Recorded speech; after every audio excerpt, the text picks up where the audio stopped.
So our question is, if the percentage error in measuring the length and the diameter of a wire are 0.1% each, the percentage error in measuring its resistance will be।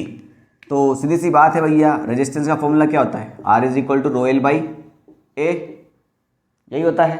ठीक है, तो रो यहाँ नहीं दिया हुआ है तो कोई दिक्कत नहीं है, रो को हटा देंगे। भाई आपको क्या दिया हुआ है, आपको दिया हुआ है delta L divide by L into 100% और दिया हुआ है delta D divide by D into 100%, यही बात है।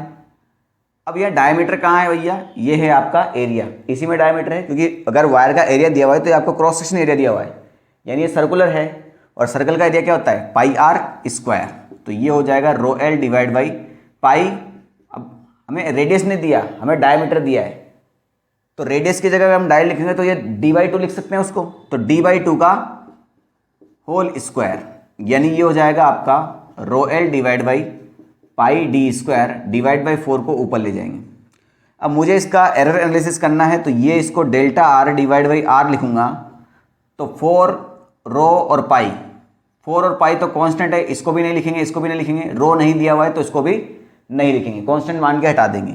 तो L divide by D square बचा, तो इसको क्या लिखते हैं हम, delta L divide by L, और डी स्क्वायर है तो 2 delta D divide by D.